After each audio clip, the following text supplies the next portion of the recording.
যুদ্ধের প্রথম কাতারের টপ কমান্ডারদেরকে হত্যা করে একটা আপার হ্যান্ডে চলে গিয়েছিল, বিজয় অর্জন করে ফেলেছে বলে ধরে নিয়েছিল।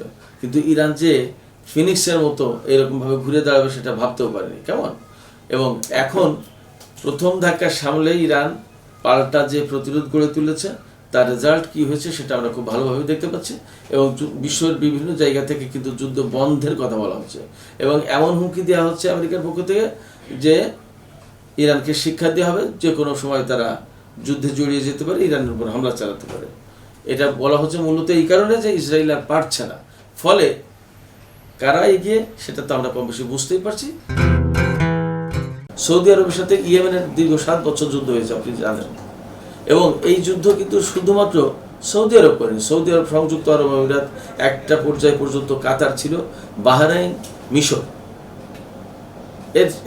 এই যুদ্ধে জড়িত ছিল সুদানও, এই যুদ্ধে জড়িত ছিল ইসরায়েলও, এমন কথা এসছে। কেমন? ইয়েমেনের বিরুদ্ধে এত বড় যুদ্ধ কেন? সে প্রেক্ষাপট ভিন্ন, অনেক আলোচনা সেটা। ইয়েমেন হচ্ছে, ইয়েমেনের পুরো রাষ্ট্র কাঠামো পুরোটা কিন্তু সৌদি আরবের বিরুদ্ধে তখন প্রতিরোধ গড়ে তোলেনি। ইয়েমেনের একটা অংশ, হুতিদের যে পার্টটা, রাইট?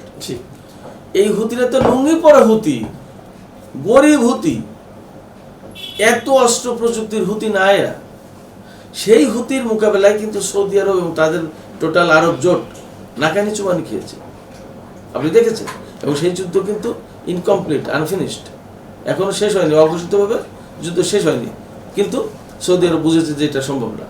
সৌদি আরবের যত প্রযুক্তি, যত অস্ত্র, যত যা কিছু, তা কাদের? America, right? কিন্তু আরামকোর মতো বিশ্বের সবচেয়ে বড় তেল স্থাপনায় যখন হামলা হলো, খেয়াল করুন, তখন আমেরিকা, ব্রিটেন এবং সৌদি আরব বলেছে এই হামলা করেছে ইরান এবং তারা ক্রুজ ক্ষেপণাস্ত্র মেরেছে। ইরান বলেছে আমরা হামলা চালাইনি। ইয়েমেন বলেছে এই হামলা আমরা চালিয়েছি এবং আমরা এই হামলা চালিয়েছি ড্রোন দিয়ে 1100 কিলোমিটার রাজধানী সানা থেকে আরামকো স্থাপনা 1100 কিলোমিটার দূর, 1100 কিলোমিটার দূরে গিয়ে এই হামলা চালিয়ে একেবারে অক্ষত অবস্থায় আমাদের ড্রোন ফেরত এসছে। এখন প্রশ্ন হচ্ছে, এই হামলা যদি ইরান চালিয়ে থাকে তাহলে ইরানের ক্রুজ ক্ষেপণাস্ত্র সেদিন মার্কিন প্রযুক্তি মোকাবেলা করতে পারেনি। বিকজ এই কথা বলছি এই কারণে, যুদ্ধ যদিও সৌদি আরবের, কিন্তু আরামকোর নিরাপত্তার দায়িত্ব তো আমেরিকার। সেখানে কি আপনি মনে করেন যে একদম ডিফেন্স লেস ছিল? এটা ভাবার তো কোনো কারণ নেই। আরামকোর মতো একটা তেল স্থাপনা বিশ্বে জ্বালানি শক্তির একদম প্রাণ বলা যায়, প্রাণ কিন্তু আরামকো। সেই আরামকোর নিরাপত্তা বলায় যুদ্ধের ভেতরে রাখিনি, গড়ে তোলেনি, এটা ভাবার তো কোনো কারণ নেই। তো ওই দিন যদি ইরান ক্ষেপণাস্ত্র হামলা চালিয়ে থাকে তাহলে ইরানের ক্ষেপণাস্ত্র মোকাবেলা করতে তারা ব্যর্থ হয়েছে। আর যদি ইয়েমেনের দাবি অনুযায়ী ইয়েমেনের হুতিরা যদি ক্ষেপণাস্ত্র হামলা চালিয়ে থাকে তাহলে সে ক্ষেপণাস্ত্র মোকাবেলা করতে, সেই ড্রোন হামলা মোকাবেলা করতে তারা ব্যর্থ হয়েছে, সৌদি আরব ব্যর্থ হয়েছে। আর সৌদি আরবের প্রযুক্তি মানেই আমেরিকার প্রযুক্তি।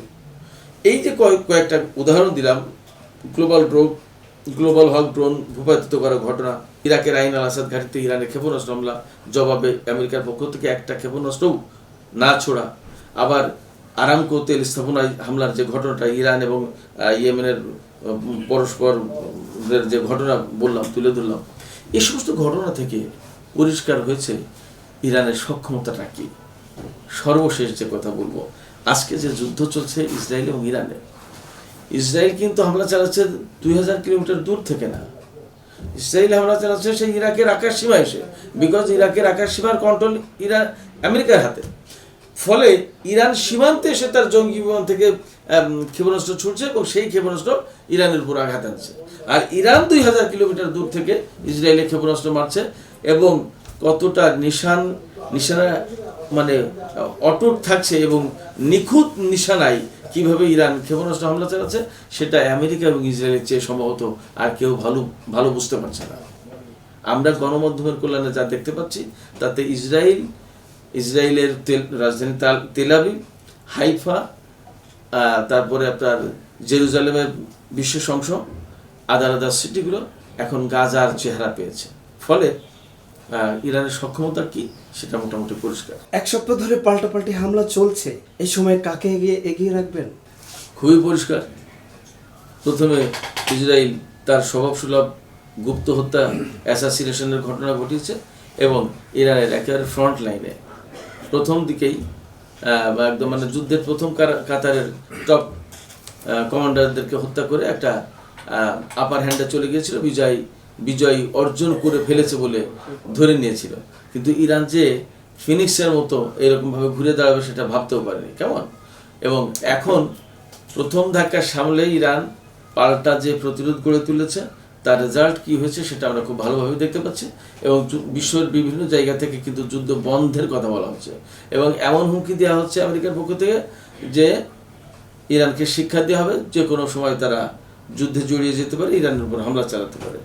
এটা বলা হচ্ছে মূলত এই কারণে যে ইসরায়েল আর পারছে না, ফলে কারা এগিয়ে সেটা তো আমরা কম বেশি বুঝতেই পারছি, দেখতেও পাচ্ছি গণমাধ্যমের কল্যাণে। শোনা যাচ্ছে পাকিস্তান সক্রিয়ভাবে ইরানকে সাহায্য করছে, এমনকি ইসরায়েল পরমাণু অস্ত্র প্রয়োগ করলে ইরানও করবে, এমন খবর ছড়িয়েছে। আপনি কি মনে করেন? না, আমি মনে করি এই সমস্ত কথা নিতান্ত প্রচারণা। যারা এই সমস্ত মানে যারা মুসলিম ব্রাদারহুড দেখতে চায়, অর্থাৎ মুসলিম ভ্রাতৃত্ব দেখতে চায়, মুসলিম উম্মার স্বার্থ ভাবতে চায় এবং মুসলমানরা জিতে যাক এইরকম আঙ্গিকে দেখতে চায়, তারা এই কথাগুলো বলে এক ধরনের সুখ পায়, ভালো লাগে তাদের কাছে বলতে এবং এরকম দেখতেও চায় তারা। এইরকম হলে ভালো লাগে, ভালো হতো, এটাও বোঝাতে চায়, কিন্তু বাস্তবতা বড়ই নির্মম, এর কোনো কিছুই ঘটছে না। চীন এবং রাশিয়া কি ইরানের জন্য কিছু করবে বলে মনে করেন? কি করার বিষয়টা প্রত্যাশা করার? যুদ্ধের সহযোগিতা করতেই পারে, কারণ আমি 2015 সালে, সম্ভবত আমার আগে বাংলা ভাষায় এই ব্যাপারে কেউ কোনো কথা বলেনি, লেখেনি। আমি 2015 সালে একটা কলাম লিখেছিলাম যার শিরোনাম ছিল যে ইরান, চীন, রাশিয়ার নেতৃত্বে গড়ে উঠছে মার্কিন বিরোধী বলয়। মার্কিন বিরোধী বলয় গড়ে উঠেছে অলরেডি, আপনারা দেখছেন। আমি তখন বলেছিলাম গড়ে উঠছে, এখন গড়ে উঠেছে। যদি মার্কিন বিরোধী বলয় গড়ে ওঠে ইরান, চীন এবং রাশিয়ার নেতৃত্বে, এবং ইরানের সাথে রাশিয়া এবং চীনের কৌশলগত 25 বছর মেয়াদী চুক্তি আছে, এই চুক্তি যেহেতু কৌশলগত চুক্তির একটা গুরুত্বপূর্ণ পার্ট থাকে আপনার নিরাপত্তা এবং প্রতিরক্ষা বিষয়ক, কেমন।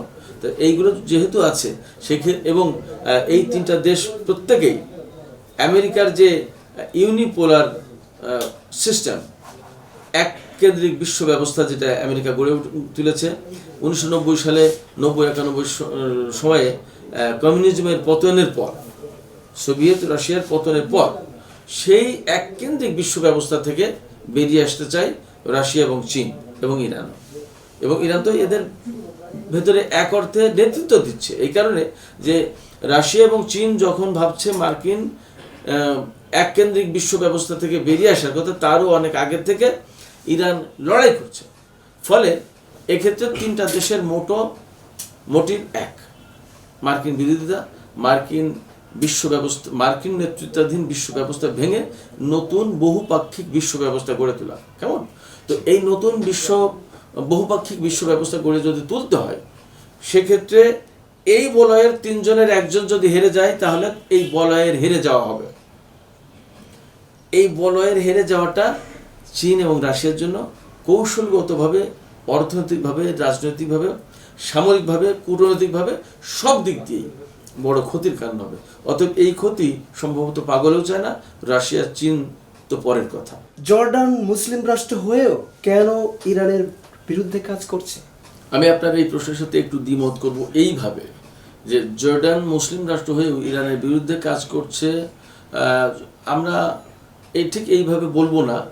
আমি মনে করি যে ইরাকের আকাশসীমা থেকে যেমন ইরানের ভেতরে হামলা চালানোর জন্য ইসরায়েল সুবিধা পাচ্ছে মার্কিন নিয়ন্ত্রণে থাকার কারণে, ইরাকের আকাশসীমা মার্কিন নিয়ন্ত্রণে থাকার কারণে ইরাকের আকাশসীমাটা ব্যবহার করতে পারছে ইসরায়েল।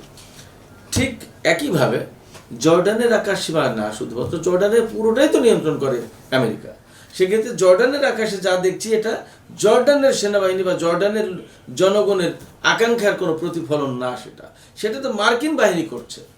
আমরা শুধু জর্ডানকে দোষ দিচ্ছি এবং এই দোষ দেওয়ার ভিতরে একটা ভিন্ন চিন্তা আছে। মুসলিম বিশ্বের ভিতরে এমনিই তো ফাটল, এই ফাটলটাকে আরো বড় করা, আরো ওয়াইড করার চেষ্টা। কিন্তু জর্ডানকে কেন আমরা দোষ দিচ্ছি? জর্ডানের নিয়ন্ত্রণ তো জর্ডানের হাতে না, এমনকি জর্ডানের রাজা দ্বিতীয় আব্দুল্লাহ তার হাতেও না তো, এটা তো আমেরিকা কন্ট্রোল করছে। ফলে জর্ডানের দোষ অহেতুক দিয়ে লাভ নেই, জর্ডানের দোষ দিলেও কি না দিলেও কি বিশেষ কোনো ডিফারেন্স মেক করে না।